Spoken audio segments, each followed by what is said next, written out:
प्रणाम बाबूजी। खुश रहो बेटा। उम्र दराज हो। ये लो प्रसाद। बाबूजी, मैंने आपके नाश्ते की ट्रे तैयार करके रख दी है और उसी में आपकी दवाइयाँ भी हैं। प्लीज नाश्ता करते ही दवाइयाँ जरूर ले लीजिएगा।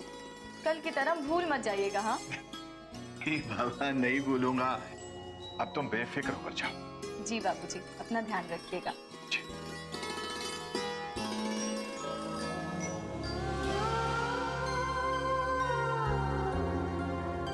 देखा भाग्यवान, तुम्हारी बहू मेरा कितना ख्याल रखती है।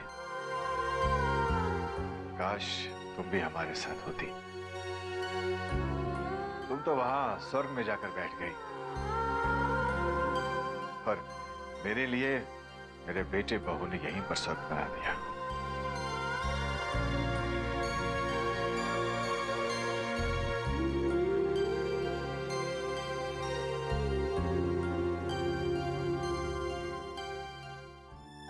कहाँ रख दी मैंने अपनी ब्लू शर्ट? सीता, अरे सीता कहाँ हो तुम?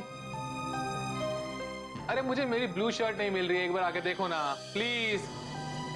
यही अलमारी में ही तो रखी थी शर्ट। अरे सीता मुझे नहीं दिखाई दे रही, तुम देखो ना प्लीज।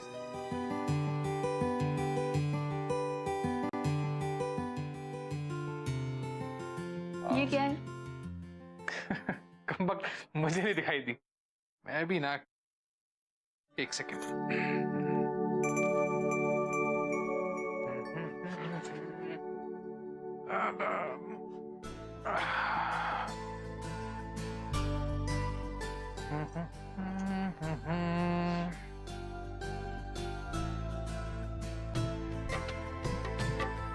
वैसे कमाल है, आप आज हमसे पहले तैयार हो गई। हम तो हमेशा ही आपके एक इशारे पर तैयार हो जाते हैं। एक आप ही हैं जो हमारी एक बात भी नहीं मानते। लो जी, बोलिए, हमने आपकी कौन सी बात नहीं मानी बेगम? वो ट्रांसफर्स का क्या हुआ? अरे हाँ, मैं तुम्हें बताना भूल गया सीता। मैंने हेड ऑफिस में बात की है, जल्द हो जाएगा। जल्दी कब सुबोध? सीता शाम को अगर बात करते हैं ना, अभी बहुत देर हो रही है। एक काम करो, तुम चलो, मैं बाबूजी से मिलकर आता हूं।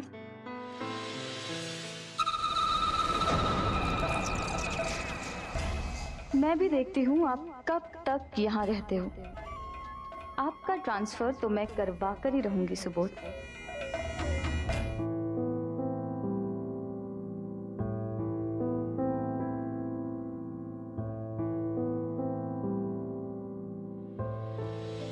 खुश रहो बेटा।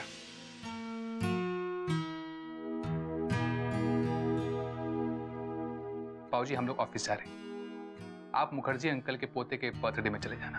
तुम लोग नहीं चलोगे? अब नहीं बाबूजी, एक्चुअली ऑफिस में एक जरूरी मीटिंग आ गई। लेकिन हाँ, आप याद से चले जाइएगा।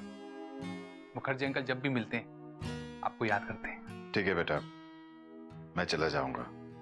तुम लोग बेफिक्र होकर ऑफिस जाओ। ठीक है बाबूजी। जीते रहो बेटा।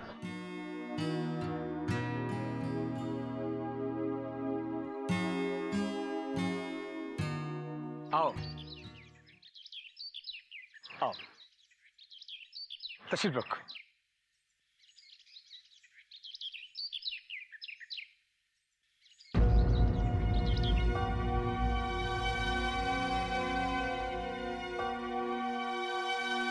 ऐसे क्यों देख रहे हो? आज तुम्हारे पोते का बर्थडे है ना? हाँ, होटल में पार्टी चल रही। तुम क्यों नहीं गए?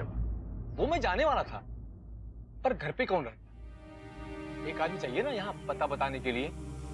सुबह होटल के हॉल में पार्टी चल रही, तुम वहां चले जाओ, वापसी पर मिलते हुए जाना। देव, मैं तुमसे मिलने आया हूं। अच्छा सच सच बताना, तुम खुद यहाँ रुके या तुम्हें यहाँ छोड़ा गया? कैसी बातें कर रहे हो अमरीश? बहुत तो बहुत जिद कर रही थी।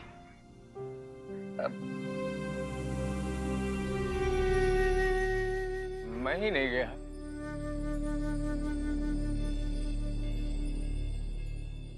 देव, हम एक दूसरे को पिछले 25 सालों से जानते हैं। तुम्हें झूठ बोलना नहीं आता है तो खामखा कोशिश क्यों कर रहे हो?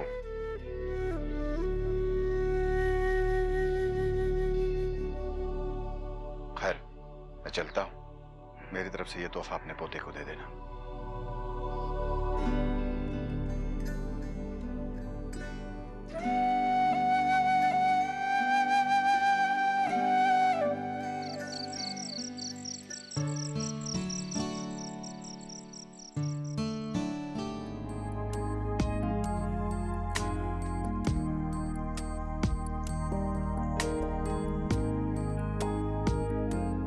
ट्रांसफर का क्या हुआ? आपकी बात हुई कुछ आज? तुमसे कितनी बार कहा है हो जाएगा। सीता, तुम भी ना एक बात की जिद पकड़ लेती हो। आपको कितनी बार कहा है कि मुझे सीता कहकर मत पुकारा कीजिए? अरे बट इसमें बुराई क्या है? मुझे ये नाम बिल्कुल पसंद नहीं है। और क्यों? सीता का नाम सुनते ही मुझे अग्नि परीक्षा की याद आ जाती है। सीता का ताल्लुक अग्नि परीक्षा से था और मुझे इस लफ्ज से बहुत खौफ आता है। अरे पर तुम्हारी अग्नि परीक्षा कहाँ हो रही है? कहीं नहीं हो रही। तो इस बात का जिक्र क्यों कर रही हो? पर कभी ना कभी तो हो भी सकती है ना। सीता, क्या बकवास कर रही हो? इस आपसे कहा ना कि मुझे सीता कहकर मत पुकारा कीजिए। अरे तो फिर किस नाम से पुकारूं? आप मुझे सबिता कहकर पुकारा कीजिए। सबिता? उसमें क्या है? मतलब उसके मायने क्या है? मायने तो मुझे नहीं पता, लेकिन इस नाम की ना बंगाल की एक बहुत ही मशहूर अदाकारा है। मुझे नहीं मालूम। अरे मैंने उनकी कुछ मशहूर फिल्में देखी हैं। ठीक है, तुम्हें सीधा नाम पसंद नहीं तो आज से मैं तुम्हें सबिता कहकर मुखातिब क्या करूंगा, ओके? लेकिन मेरी एक बात याद रखना, जिंदगी में हर औरत को कभी ना कभी अग्नि परीक्षा देनी पड़ती है। मैं अहद करता हूं कि आज के बाद मैं अपनी बहू को सीता के नाम से कभी मुखातिब नहीं करूंगा। उसे सिर्फ बहू कहकर पुकारूंगा।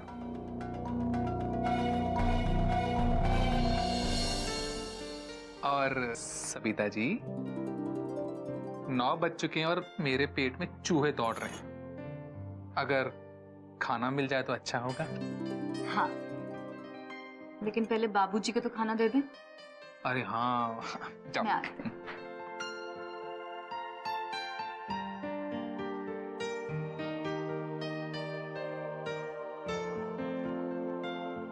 सुना तुमने? हमारी बहू सीता को सीता नाम पसंद नहीं है। क्या हो गया हमारे बच्चों को?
क्या हुआ? आज बहू अभी तक नाश्ता लेकर नहीं आई?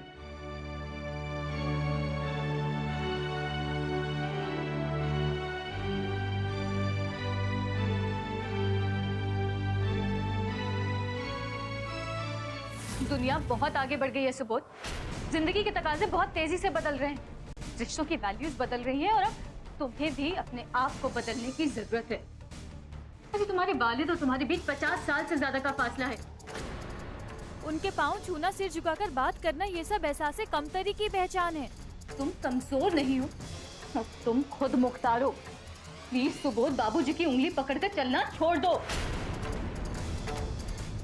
देखो सीता, मुझे तुम्हारा ये प्रपोजल बिल्कुल मंजूर नहीं। बाबूजी को हमारी औलाद की तमन्ना है, क्योंकि मैं उनका एक लौता बेटा हूं। हमारा एक तो बच्चा होना चाहिए। मैं ऐसा हरगिज नहीं होने दूंगी, तुम चाहे मानो या ना मानो। सीता सुनो, हमें ऐसा कोई भी कदम नहीं उठाना चाहिए। तो तुम बच्चे पैदा कर लो, मैं नहीं करूंगी। अरे मुझे प्रमोशन चाहिए, एक अच्छी जिंदगी चाहिए। है क्या हमारे पास जो अभी से बच्चा पैदा कर ले? सीता सीता सीता, भगवान का दिया सब कुछ है तुम्हारे पास में, और क्या चाहिए? क्या है? हाँ, क्या है हमारे पास? ना घर है, ना गाड़ी है, और ना ही बैंक बैलेंस है। और सुबोध, जब तक ये सब नहीं हो जाता ना, मैं बच्चा पैदा नहीं करूंगी। Just shut up Sita. You shut up, Subodh.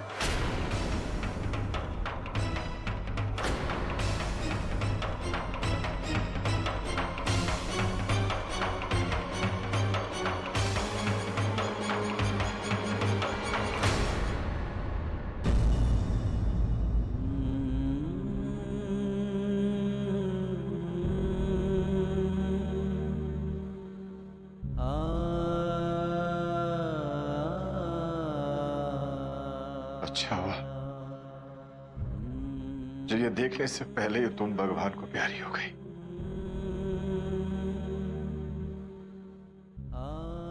देव की बहू को कोसते वक्त मैं ये भूल गया था कि मेरे घर में भी एक बहू है जिसे मां बनने पर एतराज है।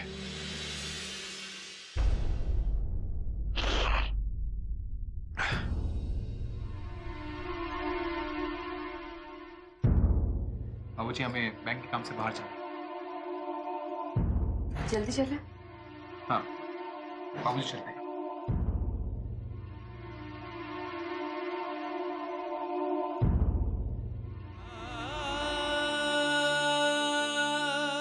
इस सुबोध से बचपन में ही अपनी ममता का आंचल उठा दिया। वो बेचारा मां के प्यार को तरसता रहा। शायद इसीलिए उसकी बीवी उस पर हावी है। कभी प्यार से तो कभी डांट कर। और सुबोध ने भी सरेंडर कर दिया है।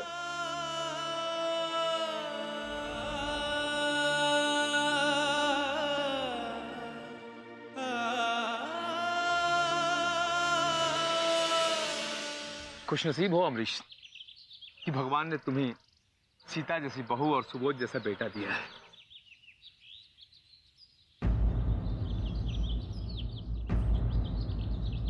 क्या हुआ अमरीश, आज तुम कुछ खोए खोए से लग रहे हो? नहीं, वो सीता और सुबोध सुबह नाश्ता किए बगैर ही चले गए और अभी तक वापस नहीं लौटे। बस उन्हीं की फिक्र लगी हुई।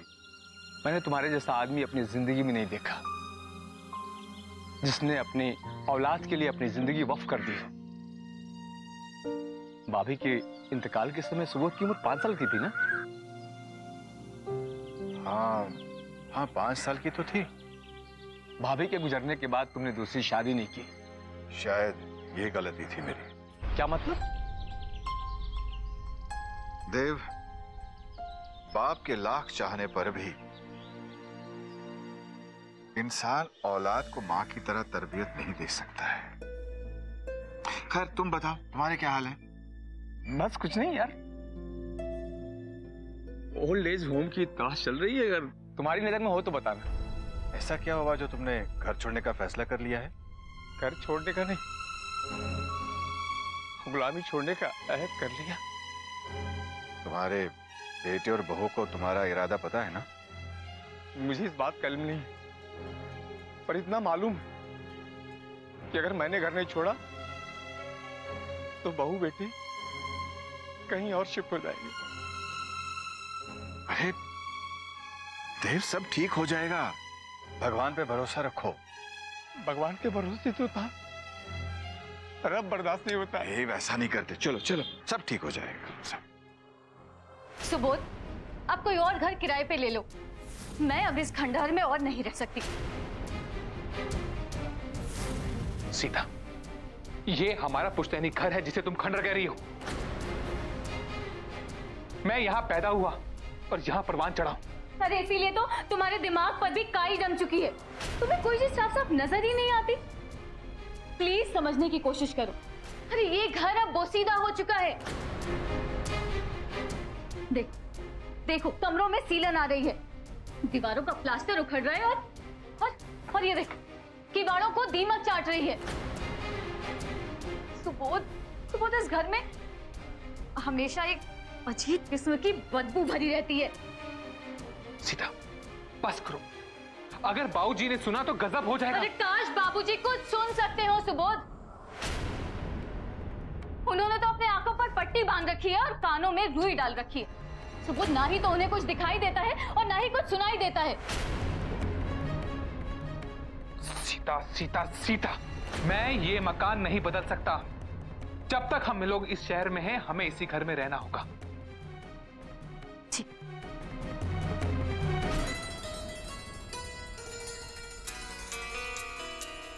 ठीक है सुबोध, तो हम ये शहर ही बदल देते हैं। लेकिन अब मैं इस दकियानुसी घर में और नहीं रहूंगी, and that's final.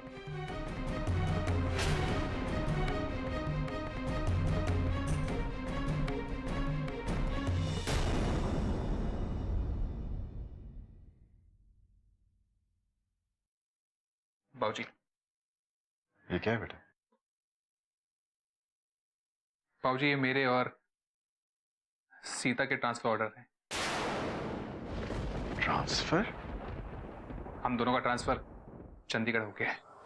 Transfer Chandigarh हो गया है? इतनी दूर बेटा? नहीं बाबूजी, चंडीगढ़ दूर कहाँ है। यहाँ शाम को कालका मेले में बैठिए और अगली सुबह चंडीगढ़ पहुंच जाइए।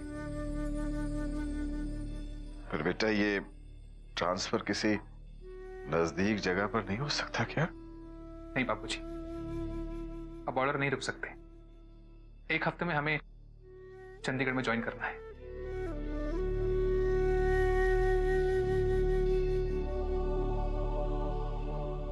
बाबूजी, थोड़े दिनों की बात है। मैं जल्द से जल्द यहां आकर आपको यहां से ले जाऊंगा। बाबूजी, चंडीगढ़ बहुत अच्छा शहर, आपका मन लगा रहेगा।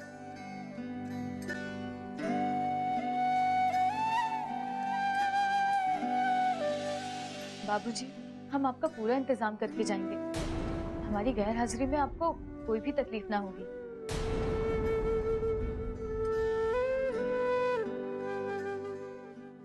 ठीक है बेटा।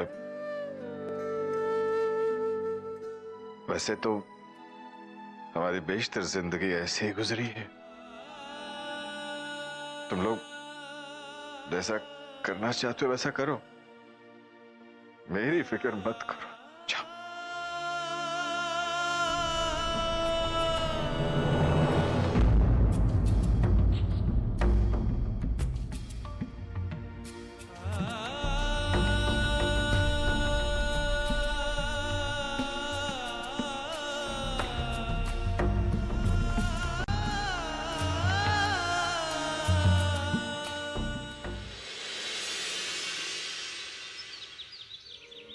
बाबूजी तो यही चाहते हैं ना कि हम हमेशा उनके साथ इसी खंडहर में रहते रहे। हमारे एहसास, हमारे जज्बात का उनको कोई ख्याल ही नहीं है। हम नए दौर के लोग हैं सुबोध, हमें उड़ान भरने के लिए पंख लगाने की इजाजत होनी चाहिए। देखो सीता, मैंने तुम्हारे कहने पर यह मंसूबा बनाया, वरना मुझे बाबूजी को अकेले छोड़ के जाने का कोई शौक नहीं है। अरे तुम्हें सोचना चाहिए था, माँ के गुजर जाने के बाद बाबूजी दूसरी शादी नहीं की ताकि मुझे तकलीफ ना हो। अगर वो चाहते तो मेरे लिए मेरी सौतेली माँ ला सकते थे, पर नहीं, मेरे फायदे के लिए उन्होंने खुद को तकलीफ में डालना गवारा किया। अच्छा ठीक है, जो कुछ भी तुम कह रहे हो वो भी सही है, लेकिन इस घर के हालात भी तुमसे छुपे हुए नहीं है। सब कुछ तुम्हारे सामने है। जरा सी बारिश होती नहीं है कि घर में पानी भर जाता है। दरवाजों का हाल, दीवारों का हाल भी तुमसे छिपा हुआ नहीं है। पर अगर ऐसे हालात में हम कुछ वक्त के लिए किसी नए शहर में जाकर रहना चाहते हैं तो सुबोध इसमें गलत क्या है? सीता, जब इंसान के अंदर खुदगर्जी आ जाती है तो उसके लिए सिर्फ अपना मफाद अजीज होता है। उसके अंदर इतनी भी गुंजाइश नहीं होती कि वो अपनी ख्वाहिशों की कुर्बानियां देकर बड़ों का भला कर सके। सीता, तुम्हारी सारी दलीलें सही हैं कि इस घर में बहुत कमियां हैं, मरम्मत की जरूरत है। आज नहीं तो कल करवाना है। अगर बाबूजी को तनहा छोड़ने से उनके दिल में दरार पैदा हो गई तो उसकी मरम्मत करना बहुत मुश्किल होगा। अच्छा ठीक है सुबोध, जो कुछ भी तुम कह रहे हो वो दुरुस्त है,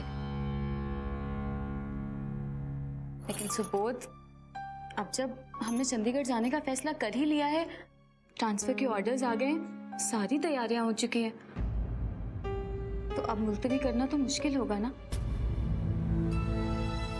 अच्छा ठीक है, हम दोनों ऐसा करते हैं कि कल हम लोग चंडीगढ़ के लिए रवाना हो जाते हैं। एक बार वहां पहुंचकर जब रिहाइश वगैरह का इंतजाम अच्छी तरीके से हो जाएगा ना, तो हम लोग बाबूजी को भी वहां पे बुला लेंगे। इसी बहाने वो हम लोगों के साथ रह लेंगे। अब देखो, बाबूजी को भी यहाँ पे रहते तो बरसों बीत गए ना, इसी बहाने उनकी भी नए शहर की आबोहवा से मुलाकात हो जाएगी। क्यों, मैं ठीक कह रही हूँ ना? आपकी जैसी मर्जी बेगम। वैसे भी हमें तो आप दोनों को खुश रखना है।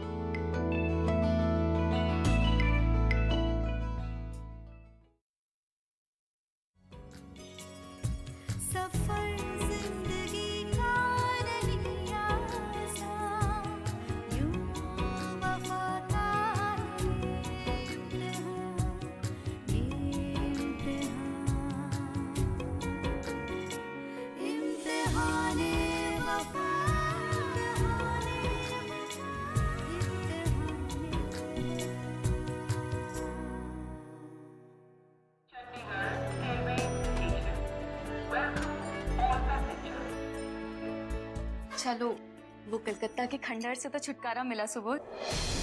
कम ऑन सीता, अपने घर को तो खंडर ना कहो। तुम्हें ब्याह कर पहली बार मैं उसी घर में लाया था। घर में दाखिल होने से पहले मौसी ने तुम्हें फूलों से लाद दिया था, तुम्हारी आरती उतारी थी। और पहली बार उसी घर में पहले ही दिन मेरी साड़ी का पल्लू जल गया था।